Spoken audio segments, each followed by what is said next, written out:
आपल्या विनोदी कीर्तनाने संपूर्ण महाराष्ट्राला पोट धरून हसवणारे प्रसिद्ध कीर्तनकार निवृत्ती महाराज इंदोरीकर हे आपल्या मुलीच्या साखरपुड्याच्या कार्यक्रमानंतर टीकेचे धनी झाले होते।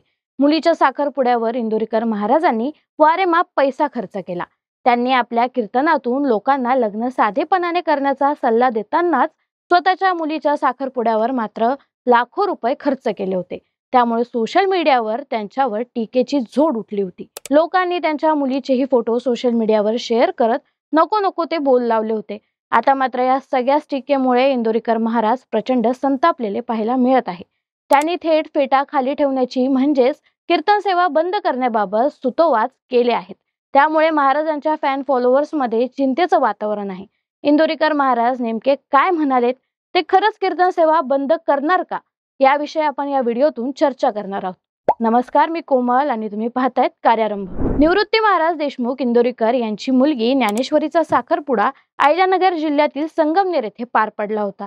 या सोहळ्याची संपूर्ण महाराष्ट्रात चर्चा झाली होती। आता एका कीर्तनाच्या कार्यक्रमात बोलताना इंदोरीकर महाराज म्हणाले, आम्ही किती कष्ट केले याचा लोक कधीच विचार करत नाही। आम्ही संसार कसा केला हे पण त्यांना माहित नाही। मी 8 दिवस लेकरांना भेटत नव्हतो। आता लोक इतके खाली गेले की आता माझ्या मुलीच्या अंगात कपडे कसे याच्यावर कमेंट करतायत। आता 4 दिवसापासून मीडियाने माझ्या मुलीच्या अंगावर कपडे कसे याच्या बातम्या केल्या। तुमच्या मुलीच्या कपड्यावर कमेंट केल्यावर तुम्हाला कसं वाटेल, असा प्रश्नही त्यांनी कीर्तनात बसलेल्या श्रोतांना विचारला। मला लावा ओ घोडे, माझा पिंड गेला, पण माझ्या मुलाचा आणि मुलीचा यात काय दोष आहे? या लोकांनी माझं जगणं मुश्किल केलंय। साखरपुड्यासाठी कपडे नवऱ्याकडचे आणतात, एवढी तरी अक्कल पाहिजे। लोक किती नालायक असावेत याला पण मर्यादा आहे। आता मी कंटाळलो। आता मी क्लिप 2 ते 3 दिवसात टाकणार आहे। 30 वर्षात मी सगळ्या टीका सहन केल्या, पण आता माझ्या घरावर आलेत। माझ्यापर्यंत टीका ठीक, पण कुटुंबापर्यंत गेले हे ठीक नाही। त्यामुळे मला अक्कल आलीच पाहिजे। म्हणून मी आता फेटा खाली ठेवण्याच्या विचारात आहे। मी 2 ते 3 दिवसात या बाबतीत निर्णय घेणार आहेत। यात काही मज्जा राहिली नाही, असंही इंदोरीकर महाराज म्हणाले। इंदोरीकर महाराजांच्या या घोषणेनंतर महाराष्ट्रातील संत परंपरेत चिंतेचं वातावरण पसरलेलं आहे।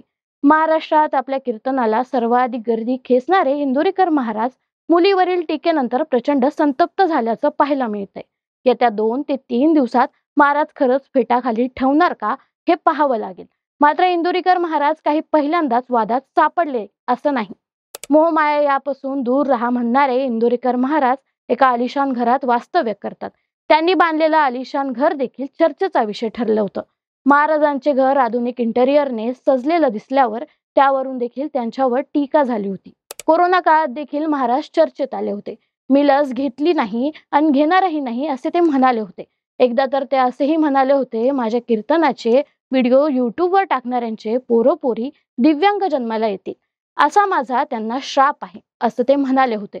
तर एकदा त्यांनी पुत्रप्राप्तीविषयी केलेल्या विधानामुळे देखील ते चर्चेत आले होते। न्यायालयीन कचट्यात देखील ते सापडले होते। बाकी तुम्हाला काय वाटतं?